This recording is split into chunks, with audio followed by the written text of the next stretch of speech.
Happy Cookers. From Happy Cookers. Yay! You know I'm Wendy Ditchfield from Happy Cookers, and this is Charlene Fink from Happy Cookers, and Barbara Semick from Happy Cookers, and Barbara's my neighbor too, and Pam Glatt from Happy Cookers. So we're here to give you a little cheer and show you a couple of things that we like to do for Christmas. So here's the deal. I love fruitcake, and I think half the people in the room love fruitcake. The other half, do you like fruitcake? Somewhat. Okay, well, we're going to try a recipe. I didn't have enough time to bake it ahead of time, so we're going to learn with you how good it is. It's from the group called Fine Cooking, and it's called Spice Rum Fruitcake. And it's delicious because what you do in the beginning is you take raisins, apples, these are dried apples, and dried apricots, and you add, last night I added a cup and a half of rum like it called for. Well, you know what? It said do it overnight and you'll probably have liquid left over, or if the fruit is really dry, you may not, but you're supposed to use it as a dressing later. Well, I used the cup and a half. I added another half cup. You know what it's like in Southern California when you are in a Santa Ana condition? So ladies, what's it like? No humidity. No None. humidity. And so Barbara, what do you think happened after I put 2 cups of rum in there? Oh my gosh. There's no liquid left to spill. So anyway, I think we ought to rename it Tipsy Cake because I added one ingredient beyond it. So we're going to go ahead and get started on that. Oh, that smells good, Wendy. Oh, good. Now remember, when you're cooking with liquor, everybody always says, do you get drunk when you cook with liquor? And the answer is no, because the heat of the oven cooks it off. So even though Barbara is now mixing 3.5 ounces of fresh chopped candied ginger into the fruit mixture, so Barbara's adding the crystallized ginger, as we said, and then if you wanted to know, there were 4 ounces of dried apricots, 3 ounces of dried apples, and 3 ounces of dark raisins or currants. Okay, so that looks beautiful. And as you can tell, you don't see any of that candied citron and you don't see the green cherries and things like that. This is completely different. This is really more of a tipsy cake. The next thing that we're going to do is to zest an orange into this mixture. It is incredibly fragrant. You really should smell this. Oh my God. Gosh, does that Lit smell good? I can smell it. It's wonderful. Yeah. That's good. Oh, looks. That orange zest kicked it off. Yeah. So what we're going to do is we're going to mix, like you would with any cake, we're going to mix the eggs and the butter and the sugar. So because I'm having some technical flaws, you'll see all the amounts of the ingredients. You'll see that I have to plug in the mixer, okay? And it's one of those days, you know, like sometimes if you're diabetic, you'll find out that people get stupid on certain days, like when they had chocolate the night before. Okay, so here's what we're doing. The butter is already at room temperature, so it's really soft.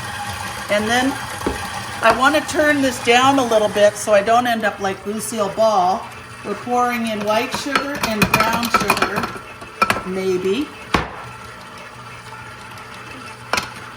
There we go. You know, sometimes Desmond says you got a little Irish in you, and you got to do that. So as you can see, it's mixing quite nicely.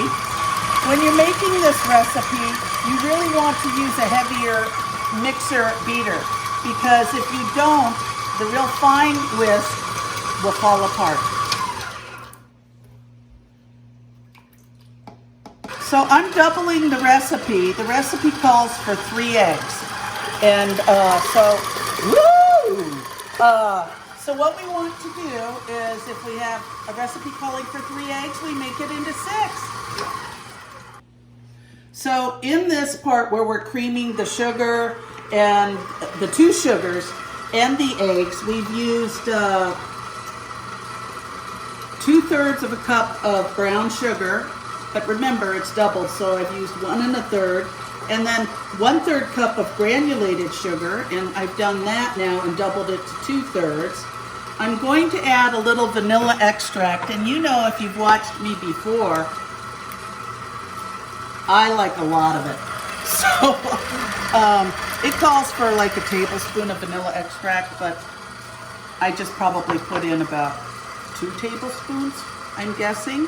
And then I've already mixed in the cardamom, 1/4 teaspoon cardamom, 1/8 of a teaspoon of freshly grated nutmeg. I'm a good cook, but you know what? I'm not into freshly grating my nutmeg. And a pinch of ground cloves. I've already got the vanilla in there, and there was cinnamon too, but technical difficulties, so just put in a tablespoon of cinnamon. Okay? Oh, the best part about this, Barbara, is that this stuff smells amazing. Okay, so Barbara, what we have to do next, is to add the fruit mixture here to it. And I don't know if I told you, but when I got the dried fruit, I chopped it up into little tiny pieces, about the size of the raisins. So it should spread very evenly throughout the mixture. And I thought when we add the flour to it, everything should be wet, because there's no leavening agent in this. It's not going to rise like a regular cake. Okay, so Barbara, can you push it up? The other way. There you go. Man, she's got muscle. It must be all that bowling. Ready? Yeah. Put it on low. Low and slow. Okay, so Barbara, how about if you and I add these? This is not included in the recipe, but we're going to add toasted pecans into it because I'm a nut lover. And also, having diabetes, it helps to add a little protein, but with the amount of carbohydrate in this, trust me, if you are diabetic, no more than 1 or 2 bites.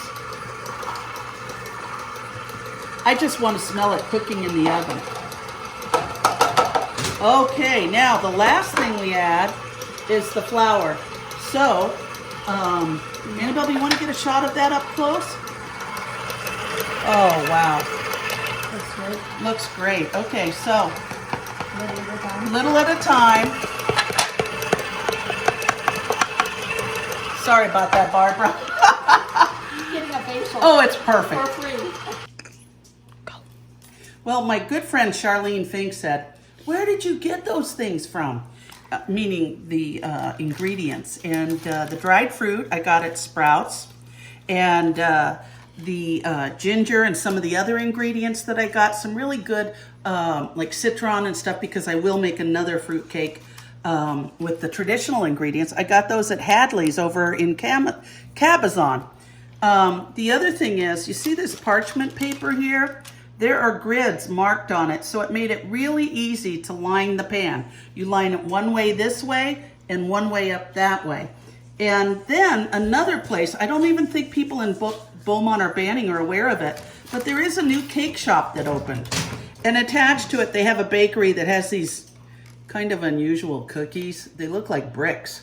But anyway, they should call it the puck stop, like a hockey puck, because that's the shape of the cookies, but they're quite tasty. Anyway, the cakewalk is in front, and it's off of, what's the street that... San Gorgonio? No, Ramsey Avenue? becomes Beaumont Avenue or 6th Street? or 6th Street. 6th Street. So it's kind of set off of there. I got my pans there, but you can get everything, including 3D cookie cutters made from a picture that you have. You can get all kinds of cake pans and things there. Well, if you join their Lilac Club, which I did, you get 50% off of everything you buy in that store. It's a great discount. So if you have any questions, you know we're in the book. Find us. So Barbara, while you're doing that, I'm going to set the oven to 350 degrees. And we're going to cook this for about an hour. And by the way, Some people have sent me thank you notes about the cookies that were brought out as prizes for our Halloween scarecrow contest. Lovely thank you notes, and to those people, thank you very much. So Barbara, my helper, she did a lovely job with this. And the thing I forgot to tell you is that when you put it in the oven, it's actually at 325. And so you put it in there for 15 minutes at 325. And then after 15 minutes, you reduce the temperature to 300 for approximately 1.5 hours. When you take the cake out of the oven and it's cool and you're getting ready to store it, because traditionally fruit cakes are not made the day before or the day of an event. They're made anywhere from 2 weeks before, or you can do it the day before, but you know, it's not quite the same. If you take some cheesecloth and you open it up and you put it into a cup of rum or whatever liquor you have used in your cake, then you squeeze it out, not completely, but you know, leave a little bit, not so it's dripping everywhere. You wrap the cake up with it, and then you put plastic wrap around that to seal it. And then you can put tin foil around that to keep it. And every 2 weeks, you just baste it again until that thing is ready to fall over if you tried to stand it up. Okay? Happy holidays. I'm here with Pam as my helper. I'm Barbara. And of course, Wendy was a hard act to follow, but I'm going to try. I'm making a coleslaw dressing for the holidays. And I'm adding a whole bag here of coleslaw. You can use any kind of coleslaw that you like. I use this one because it has little bits of carrot in it. So you put the whole package in here. This is a very quick and easy recipe. Pam, I'm going to have her put a cup of peas together. Are they frozen? They're frozen peas. 1 cup of frozen peas. This is so easy and so quick, and it's a 5 ingredient recipe. It's quick and easy. You can make this a half an hour before you're ready to go. You can take this to a buffet. You can have people over and make it a half an hour before.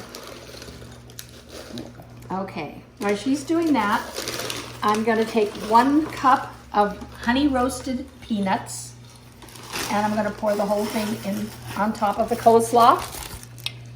And then 1 cup, was that a cup? Mm-hmm. Up to here. Yeah, okay, good. 1 cup of frozen peas, and that's going to give it a nice, it keeps it moist and cool. And the peanuts make it very crunchy. Then I'm going to have 1 cup of dried cranberries. Any brand is good. And this is nice for the holidays because it's the green and with the red. And then we'll put 1 That's cup in there. perfect. Even if it's a little more, it doesn't matter. Perfect, perfect. Then we're going to use Marie's. Now you can use any kind of poppy seed dressing that you want, but I prefer the Marie's because I think it's better than most. And I use practically maybe a half plus another tablespoon. And this is it. And this will stay in the refrigerator fresh for about 3 days. The peanuts will lose a little bit of their crunchability, but they'll be good and it'll be tasty. I've gotten lots of compliments on this, and usually there's none left when I take it to a party or something. So, looks good. Quick and easy. Great for the holidays. We're Hello. back again in Wendy's kitchen, and this is another helper. Charlene is going to help me today, and we're going to make Rolo pecan caramel candies for the holidays. Quick, simple, 3 ingredients, and you can make packages to package them up like this, or you can package them like this, or you can package them like this for the holidays, for your friends or your family, neighbors. Okay, we're going to take pretzels, and it calls for 63, but we're just going to throw however many in the pan. And Charlene, if you'll face me, and I don't use the ones that are broken, use just the nice ones. And these are called mini twists. They're the smaller The smaller ones. You can use a larger one if you like, but the smaller ones work much, much better.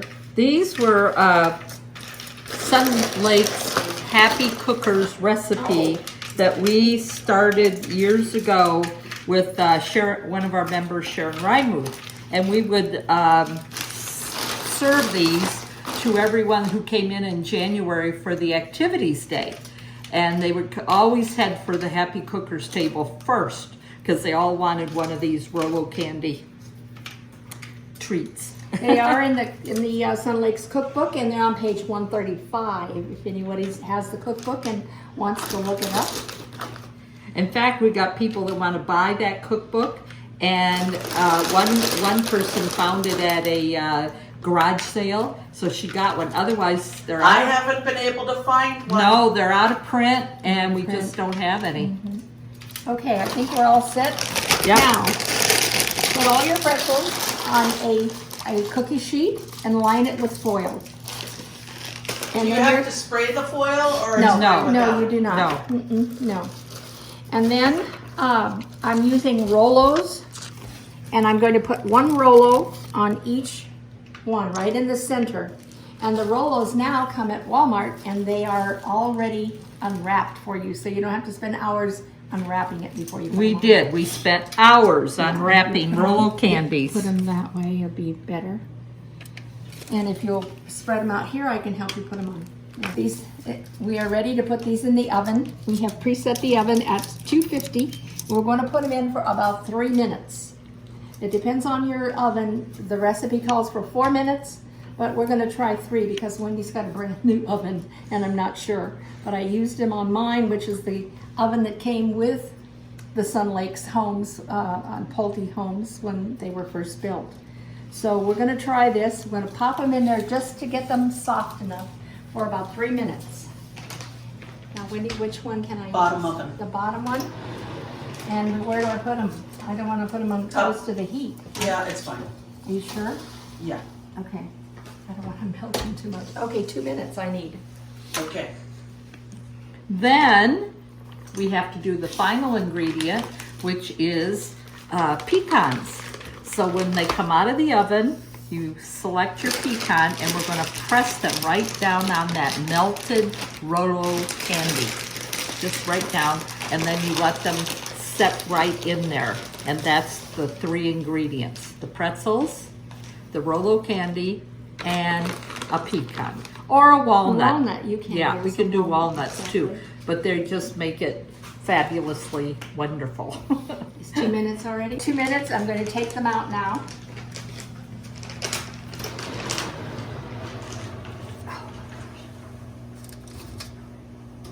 Oh, they're done. They are done. See? They are more than done. Now they're nice yay. and melty, and while they're hot and melted, You I'm gonna press in the walnut. walnut one at a time, and it press See it how down soft they are? so this so that the chocolate goes into the pretzel, and then you have a sweet and salty, and they're so yummy. We used to make hundreds of these to serve at Activities Day over in the clubhouse. Mhm. They were just the most popular thing. And the hardest part was unwrapping those Rolo candies, because you get first in a bag, then you dump them out, then you take each one, you had to unwrap each, like a candy kiss, you had to unwrap each one. Now, look, they're all coming out now with unwrapped. So much easier. Rolo candies. They're all done and ready to go. You just have to pop them in the refrigerator for about 5 minutes, maybe 10. And then you're ready to take them out, put them in a dish, or package them up for your friends and neighbors.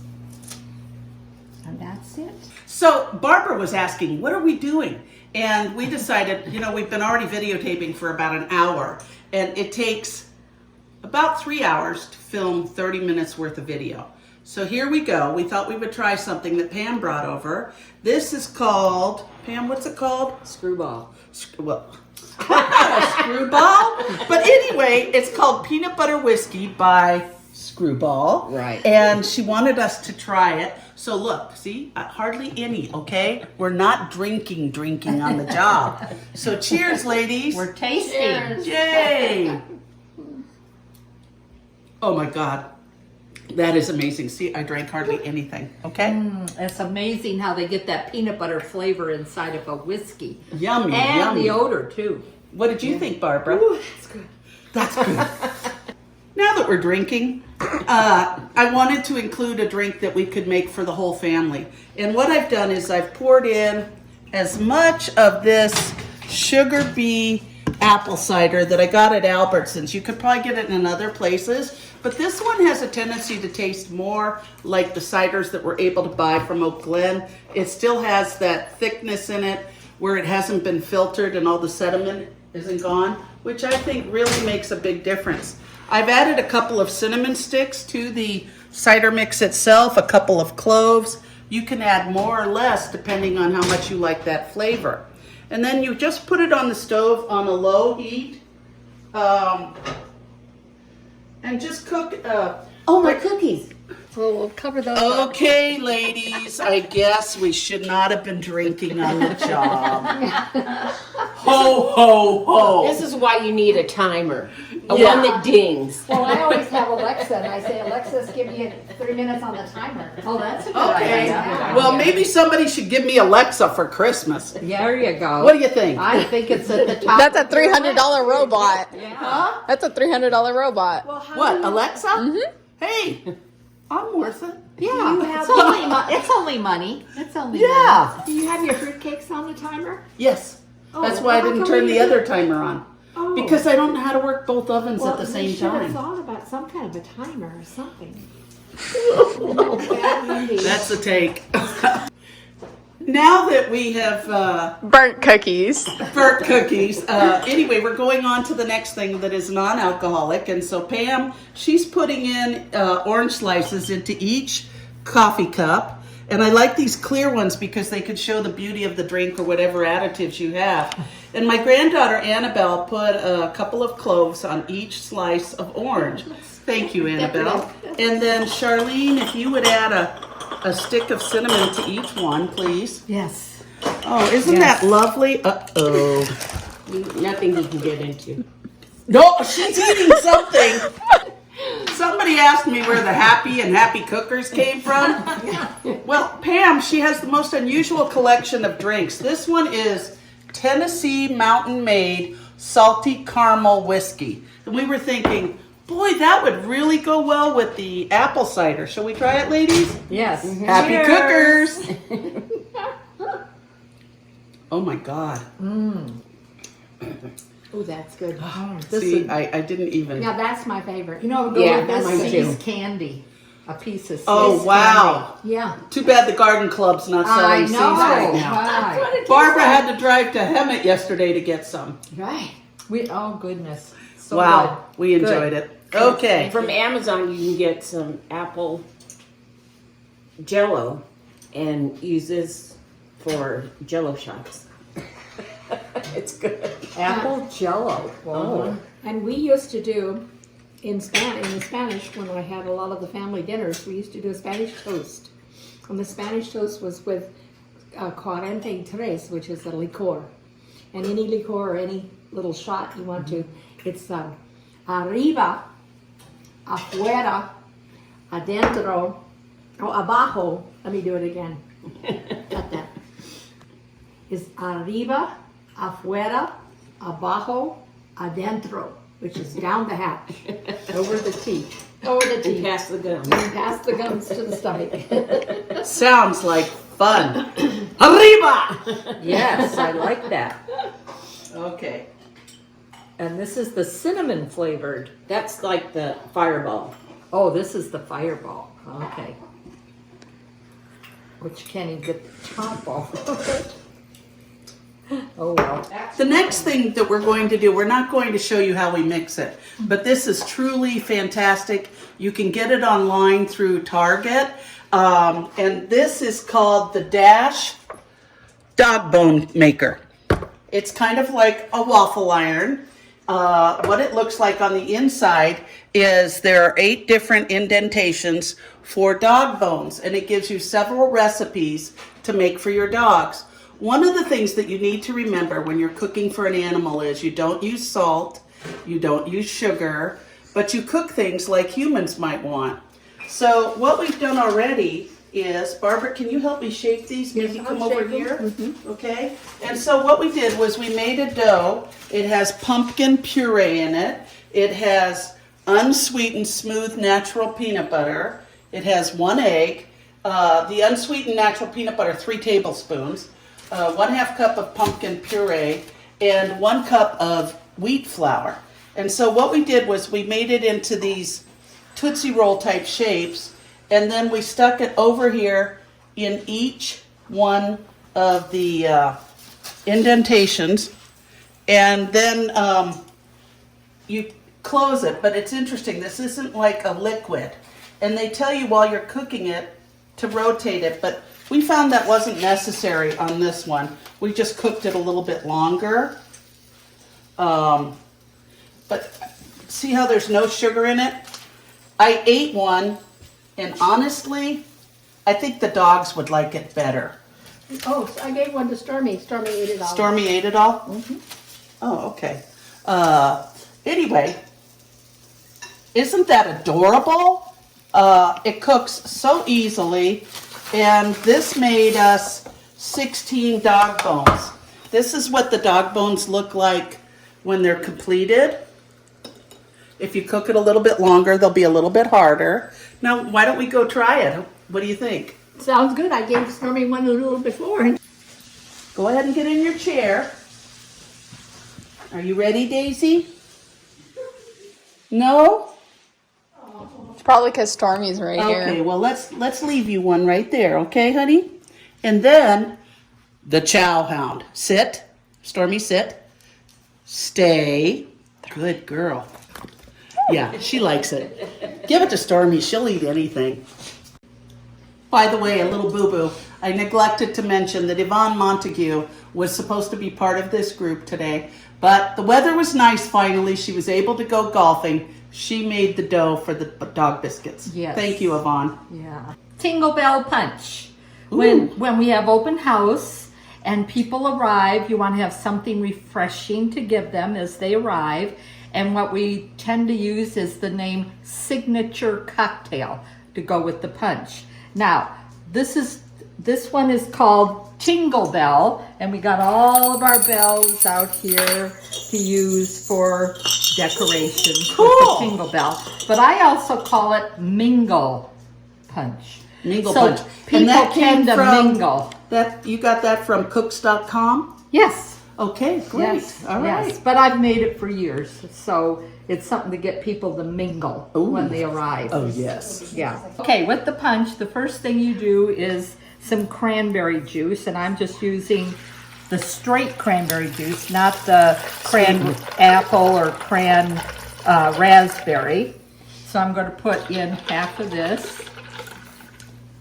Next is some pink lemonade, frozen concentrate, right The whole in thing? here, the whole thing. Okay. Mm-hmm. The next is maraschino cherry juice. And then we're going to use Sprite. Then we're going to put some Sprite in here. How much do you think? Oh, I don't know. About half? Yeah, at least half. Half a liter. Yeah. Then, to add to the festive... Oh, wait. Pam, what are we adding to this? A little vodka. A little vodka. A little vodka. A generous dose A generous dose. of some vodka. How generous are you? That's about as generous as we get. There. That's why she calls it Mingleberry. Yes, it helps people to mingle while they're having their signature cocktail when they arrive at your house for open house party. Yes. And then you can take the maraschino cherries that were in that I used the juice And you just dump them in? dump them in here, or the punch cups. Wonderful. So, tingle, jingle, and mingle punch. Woo! Hi, this is Happy Cookers again. Barbara, Pam, Desmond, who has done so much for Happy Cookers, Charlene and myself, Wendy, and we want to turn around and wish you a Happy Christmas, Merry Christmas, and a Happy New Year. And happy holidays. And happy holidays, happy Hanukkah, happy Kwanzaa. Very good. I think we'll mingle. Now we can mingle. Yay! Cheers! Thank you, Annabelle. Single mingle. Annabelle, Yes, you should- thank you, Annabelle. Annabelle used to harvest the dingleberries in our